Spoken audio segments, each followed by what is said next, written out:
Glória a Deus, nós estamos finalizando essa série, Uma Família que Ama, e hoje nós vamos falar sobre a adoração, amém?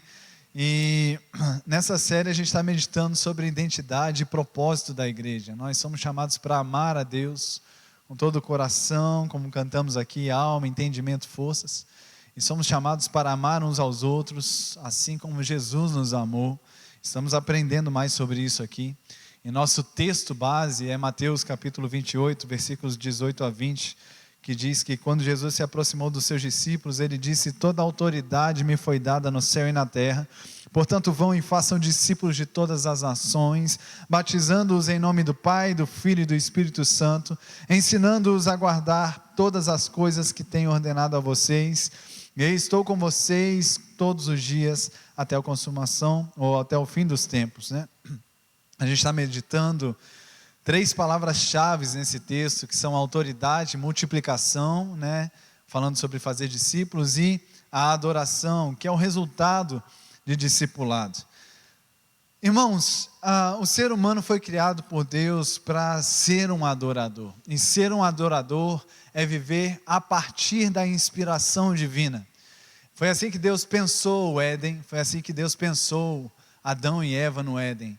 Eles sendo inspirados por Deus, e Adão e Eva vivendo a partir dessa inspiração, produzindo, governando, servindo, amando, a partir dessa inspiração que vinha do próprio Deus. Então, ser um adorador é viver assim, é ser inspirado por Deus, e agora viver a partir dessa inspiração, daquilo que Deus constrói, ministra em nossos corações. Então, adorar não fala só de práticas que vivemos e experimentamos num culto como esse, sobre cantar louvores ao Senhor, orar ou meditar na palavra. Não é só sobre isso, isso também é adoração, mas a adoração, ela fala sobre a nossa vida por inteiro.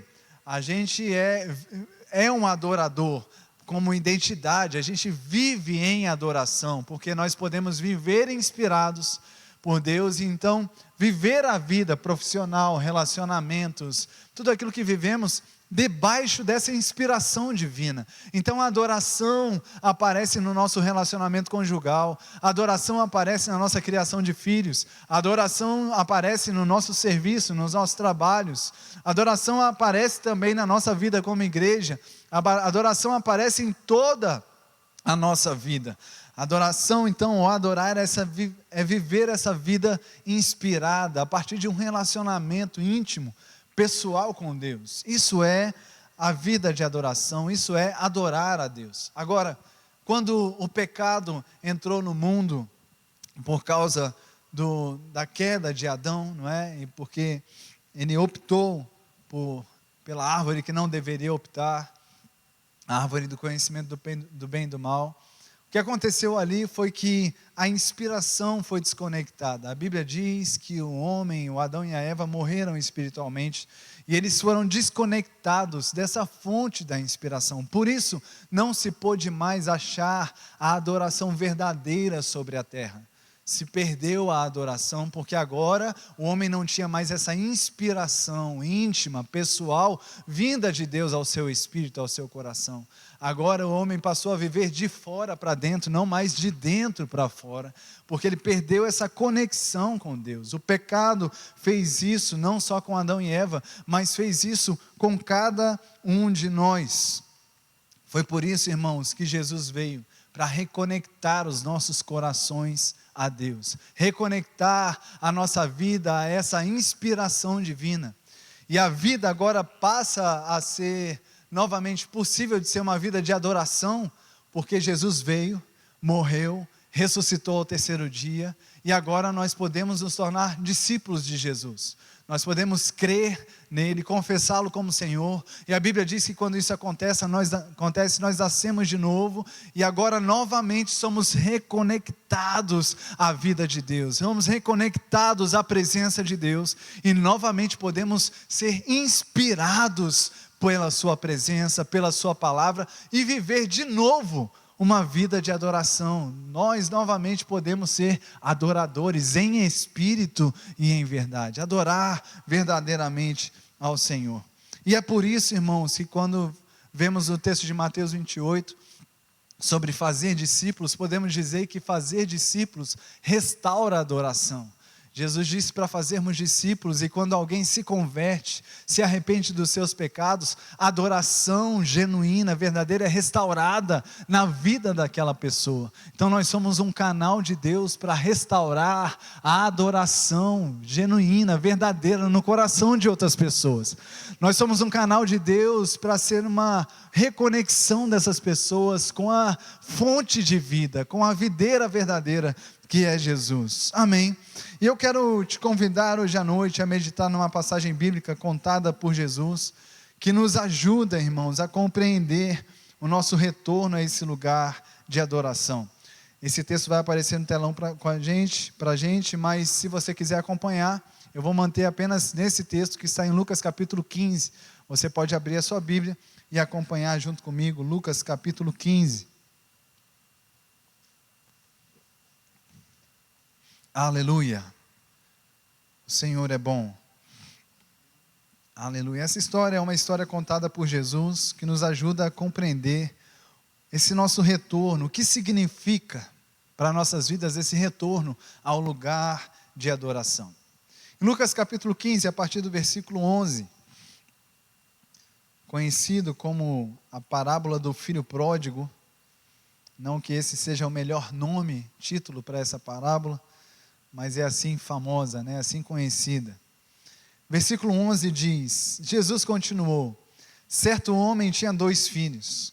O mais moço deles disse ao pai: Pai, quero que o Senhor me dê a parte dos bens que me cabe. E o pai repartiu os bens entre eles. Então o cenário é de um pai com 2 filhos, um mais novo, um mais velho, e o filho mais novo chega para o seu pai e pede antecipação da sua herança, né? Ele diz para o pai que queria a parte dos bens que lhe cabia. De fato, a gente sabe que um filho só tem direito à herança quando o pai morre, né? Então o que esse filho está dizendo, em outras palavras, para o pai é: pai, você morreu para mim. Pai, a sua influência morreu para a minha vida. Eu não quero mais viver debaixo da sua influência, eu quero viver a minha própria vida. Isso aqui mostra claramente, irmãos, quando nós pecamos, né? Quando nós nos afastamos, assim como Adão fez, escolhendo a árvore do conhecimento do bem e do mal, né? Não escolhendo mais a árvore da vida, que era a influência de Deus, mas escolhendo o seu próprio caminho, uma vida independente, uma vida sem o governo de Deus. O que esse filho está fazendo aqui é a mesma coisa, dizendo: pai, eu quero me virar, eu quero governar a minha vida, não quero mais o seu governo sobre mim, a sua influência sobre mim, eu escolho isso para a minha vida. E quando ele pede essa herança, irmãos, como eu disse, ele está dizendo: pai, a sua influência morreu para mim, a sua autoridade sobre a minha vida morreu para mim. Então isso fala sobre a morte espiritual, a separação de Deus, é quando a adoração é interrompida na vida de cada um de nós. Seguindo, versículo 13 diz: passados não muitos dias, o filho mais moço, ajuntando tudo que era seu, partiu para uma terra distante e lá desperdiçou todos os seus bens, vivendo de uma forma desenfreada. Depois de ter consumido tudo, sobreveio àquele país uma grande fome, e ele começou a passar necessidade. Então foi pedir trabalho a um dos cidadãos daquela terra, e este o mandou para os seus campos a fim de cuidar dos porcos. Ali ele desejava alimentar-se das alfarrobas que os porcos comiam, mas ninguém lhe dava nada. Isso é o retrato de uma vida sem Deus, um retrato de uma vida no pecado, uma vida irresponsável, como se não tivesse amanhã, desconsiderando a realidade da eternidade. Despedaçou, gastou tudo, padeceu necessidades, e eu quero te dizer que uma vida, irmãos, inspirada por Deus, é uma vida com propósito. Esse homem estava sem inspiração divina e ele perdeu o seu propósito de vida. Então faz toda a diferença quando nós estamos conectados à fonte de vida, amém? Onde não há inspiração, não há propósito, e onde não há propósito, há desperdício. Assim é com a vida de cada um de nós. Se a gente não tem consciência do propósito, há desperdício, porque a gente gasta força, recursos e tudo mais, atirando para todo lado, mas onde tem a inspiração, nasce o propósito, nasce a consciência do propósito, e essa consciência do propósito faz com que a gente gaste recursos, força, dias no lugar certo, promovendo a produção, prosperidade sobre as nossas próprias vidas. Versículo 17 diz: caindo em si, disse: meu Deus do céu, quantos trabalhadores de meu pai têm pão com fartura, e eu estou aqui morrendo de fome. Esse caindo em si fala sobre a voz da consciência, né? Eu acredito que é aquela tristeza segundo Deus conduzindo a pessoa ao arrependimento. Acredito que a grande maioria de nós já vivemos essa experiência de Deus nos conduzir ao arrependimento, mostrar no nosso coração, dizendo que tem uma vida melhor, que tem uma decisão melhor, que o melhor é voltarmos para Deus, usufruirmos da vida de Deus, podemos usufruir de novo dessa árvore que promove vida nos nossos corações. Glória a Deus. Versículo 18, então, debaixo dessa consciência, o rapaz diz: eu vou me arrumar, voltar para o meu pai e lhe dizer: pai, pequei contra Deus e diante do Senhor, já não sou digno de ser chamado seu filho, trate-me como um dos seus trabalhadores. O pecado, irmãos, ele destrói a consciência de filho. Uma das coisas que o pecado arranca do ser humano é essa consciência de que é filho. Esse homem, irmãos, por causa do pecado, ele já estava desconsiderando mesmo esse lugar de filho no seu relacionamento com seu pai. E ele começou a dizer: rapaz, se eu for tratado como um servo, como um trabalhador, já está bom demais para mim. E ele treina esse discurso para voltar para o seu pai e dizer isso, né, na expectativa de que o seu pai o recebesse de volta.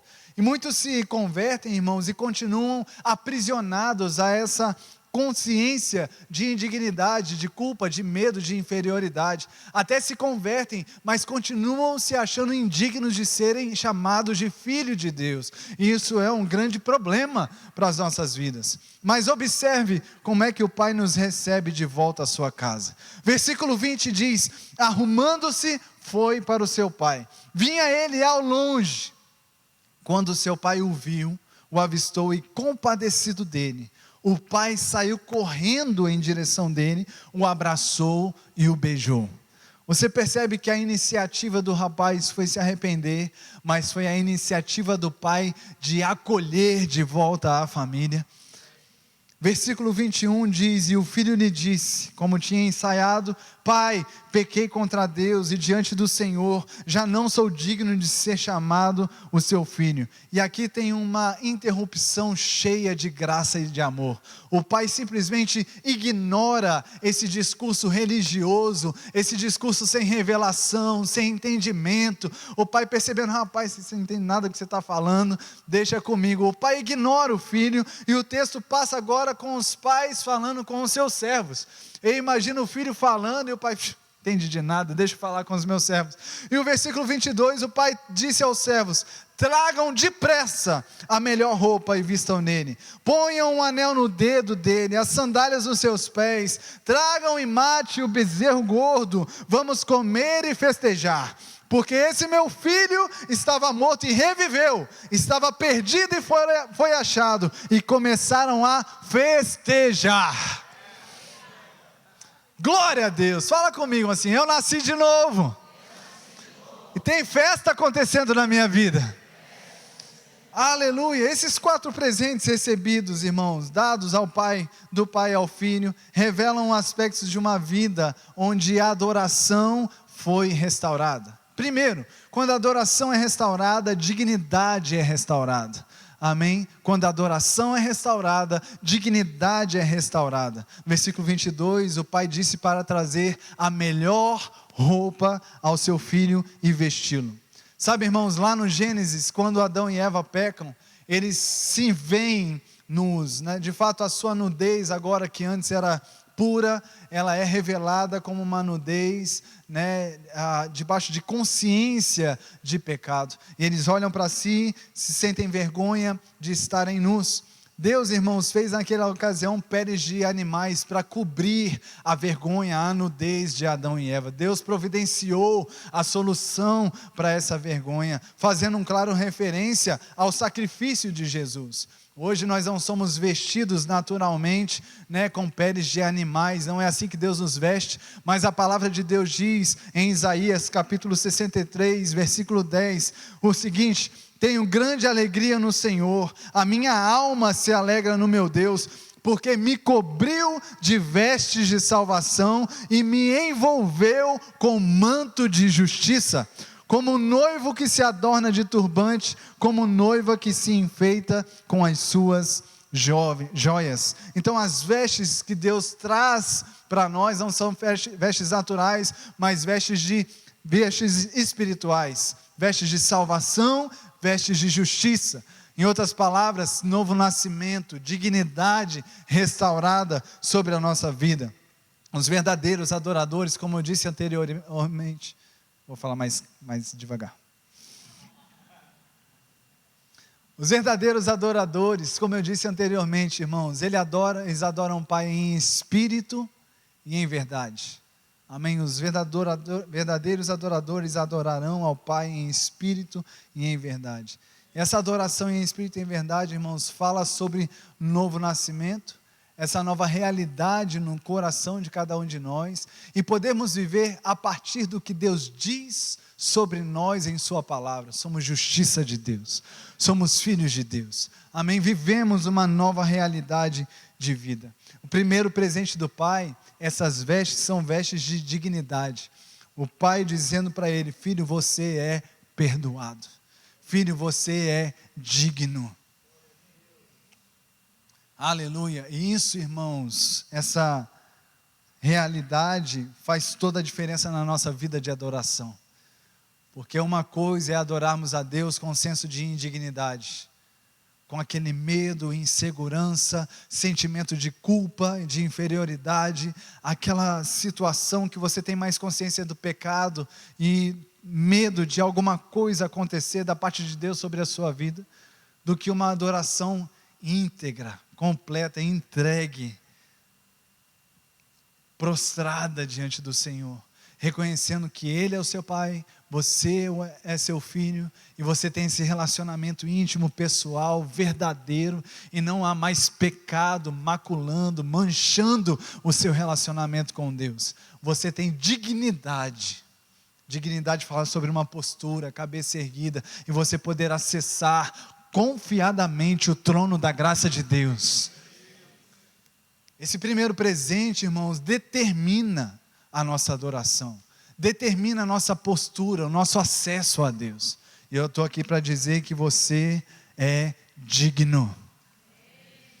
Jesus te fez digno de acessar a presença de Deus e de usufruir dessa presença de forma plena, completa. Seguindo o texto, versículo 22 ainda: além da melhor roupa, o pai trouxe um anel e colocou no dedo do seu filho. Quando a adoração é restaurada, a autoridade é restaurada. Aquele homem saiu daquela casa como filho, mas voltou pensando em ter uma consciência de servo, de escravo para aquela casa. Mas o pai falou para ele: nada disso, você é digno de ser filho e você recebe a mesma autoridade que eu tenho, eu te dou. Você está no mesmo lugar, o seu lugar não mudou, o seu arrependimento te trouxe de volta ao lugar de onde você jamais deveria ter saído. Então a adoração, irmãos, ela restaura também esse nosso posicionamento confiante, de autoridade, de ousadia em Deus. Sabe, eu não vou entrar nesse texto, mas um dos presentes dados por Faraó a José é um anel. A Bíblia fala que o faraó deu o seu próprio anel para José. E esse anel, naquela ocasião, simbolizava a autoridade, que o faraó estava dizendo para José, isso está lá em Gênesis capítulo 41, versículos 41 e 42. Faraó estava dizendo para José: a autoridade que eu tenho, José, é a autoridade que eu estou te entregando em suas mãos. Quando as pessoas viam aquele anel no dedo de José, elas viam a autoridade do faraó. E quando o pai pega o seu anel e entrega para o seu filho, irmãos, o que o pai está dizendo, quando virem esse anel, verão a minha autoridade. Não é você, não é a sua história, não é o que você fez no verão passado, é a minha história, é a minha autoridade que está nas suas mãos. E quando nós somos nascidos de novo, glória a Deus, glória a Deus, quando nós nascemos de novo, irmãos, nós somos colocados de volta nesse lugar de autoridade. Não é a nossa história, não é o nosso merecimento, irmãos, mas a história de Jesus, aquele que morreu e ressuscitou ao terceiro dia, e que recebeu o nome que está acima de todo nome.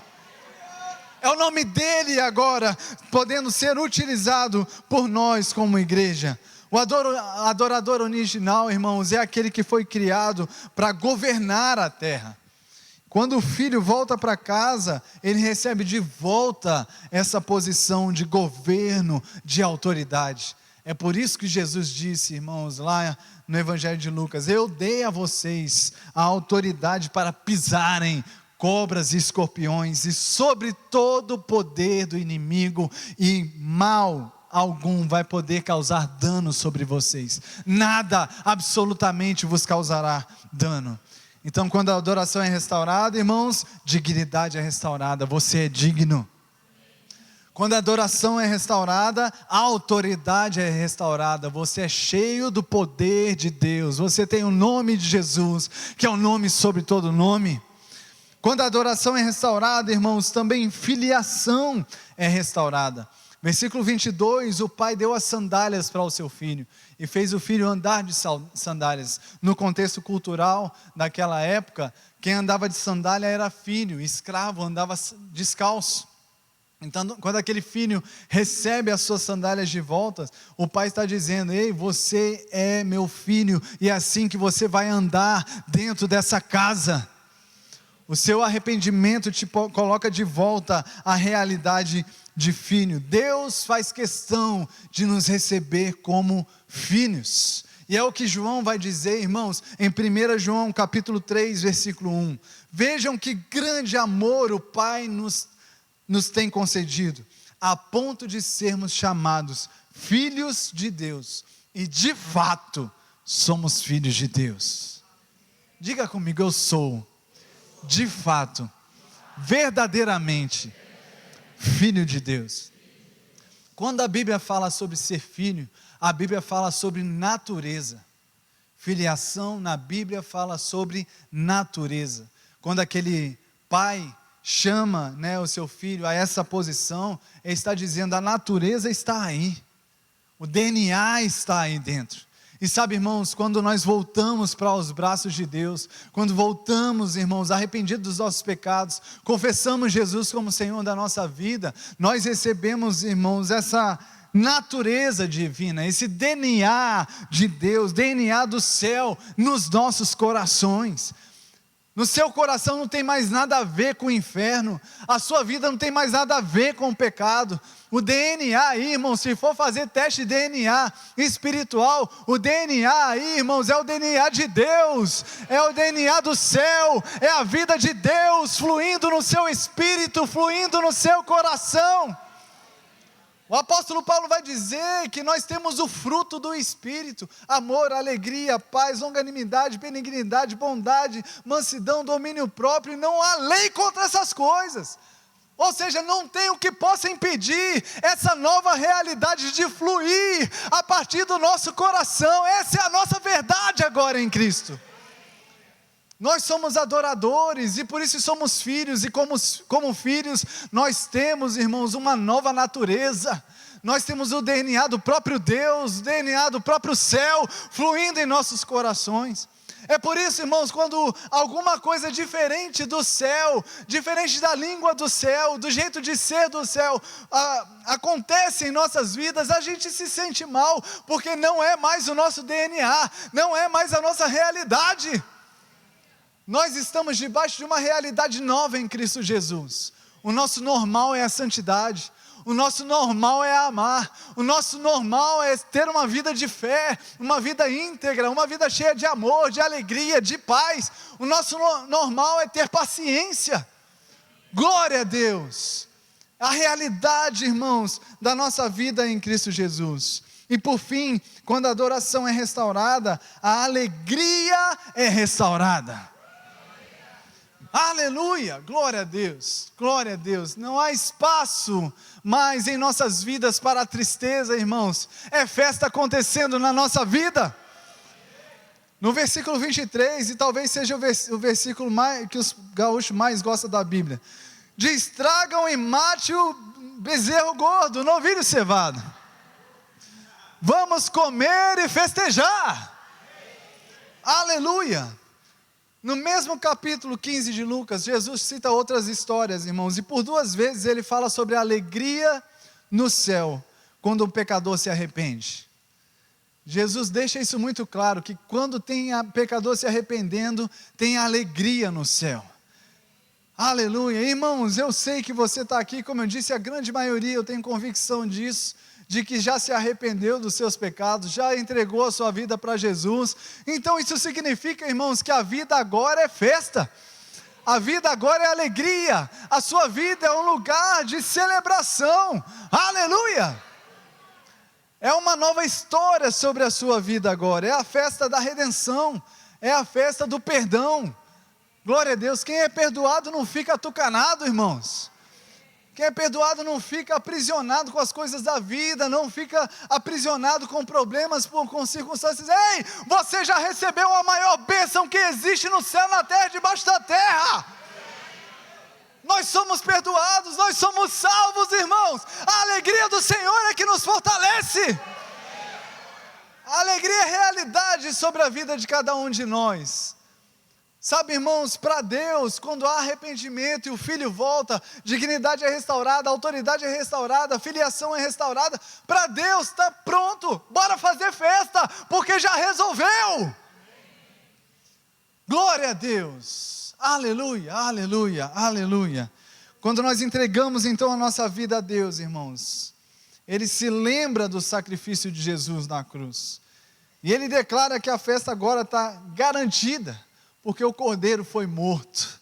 Amém? O Cordeiro foi morto. E a festa agora é realidade sobre as nossas vidas. Então a adoração, irmãos, é lugar de dignidade, de autoridade, de filiação, e lugar de muita alegria, de muita festa. Essa é a realidade, irmãos, da vida de um adorador. Agora, essa realidade não é para ser vivida apenas no momento do novo nascimento, ou que as pessoas apelidaram por aí de primeiro amor, quando a pessoa está empolgada com o início da vida cristã. Isso é um erro teológico, é um erro mental, é erro espiritual, meu corpo e tudo. Há todo errado, porque essa realidade não é para ser vivida por causa da empolgação do momento novo como crente. De fato, glória a Deus, se empolgue, mas permaneça empolgado. Porque em nenhum lugar da Bíblia, irmãos, vai dizer que você recebeu os presentes, aí depois de um tempo em casa, o pai pediu os presentes de volta.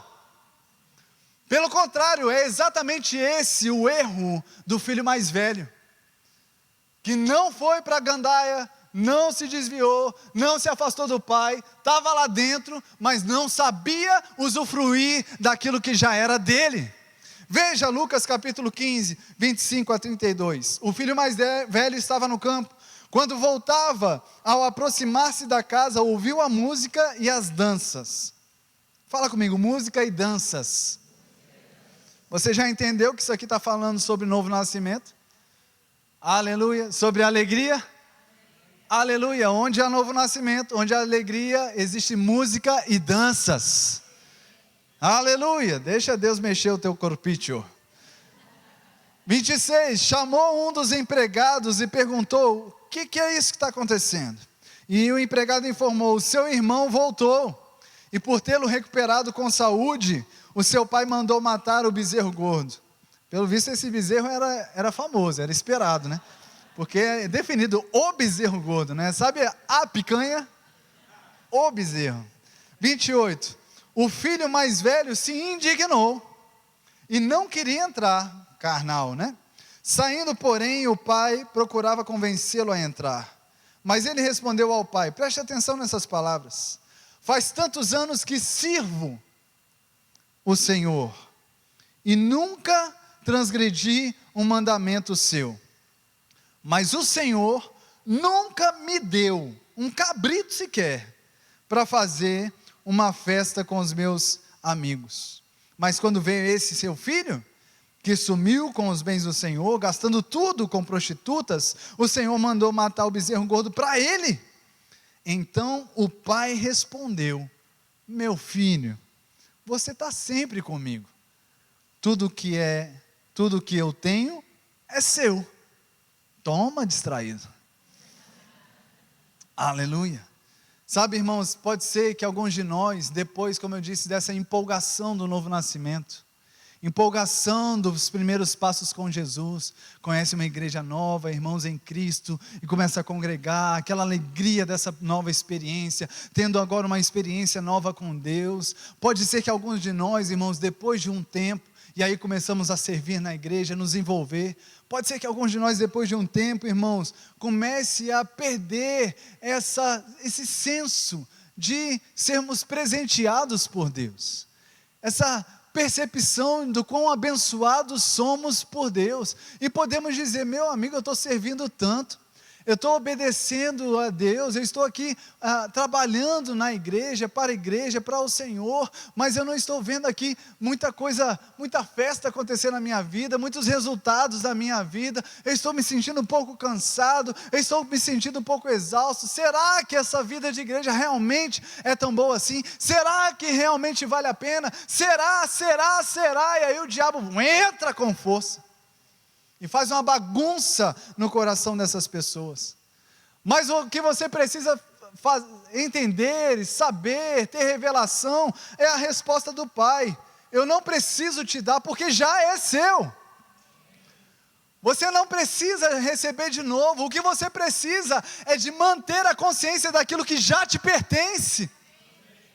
Você já está vestido com vestes de justiça, vestes de salvação. Você já tem um anel no seu dedo, a autoridade do nome de Jesus.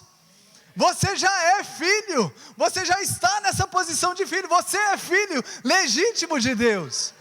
E o convite hoje continua sendo festa. Festa, celebrar a nova história, celebrar a novidade de vida. Então, irmão, todo filho tem a roupa, tem um anel, tem as sandálias, tem o novilho. O que você precisa fazer a partir disso é festa. Aleluia. Glória a Deus. Aleluia. Sabe que a festa pode ser a grande resposta que podemos dar para os grandes desafios da vida? Porque se você for pensar, irmãos, um pouquinho mais profundamente, você vai ver que essas roupas respondem, ou esses itens presenteados, respondem os grandes dilemas da nossa vida: identidade, pertencimento, coisas do coração, coisas profundas do nosso coração. Os presentes dados pelo Pai para nós, eles respondem àquilo que de verdade precisamos, as respostas que de verdade precisamos receber da parte de Deus. Então, muitas vezes, o que precisamos não é uma nova resposta de Deus, uma bênção ainda não recebida, não é isso. Muitas vezes o que precisamos é tomar posse daquilo que já é nosso. Você olhar a veste que você já tem, você olhar para o seu dedo e a autoridade do nome de Jesus que está sobre as suas mãos, você olhar para si não como um miserável pecador qualquer, mas como um filho legítimo de Deus. E lembrar que essa festa, irmãos, do céu para você continua. O céu continua em festa pela nova vida que você tem em Cristo Jesus. Amém?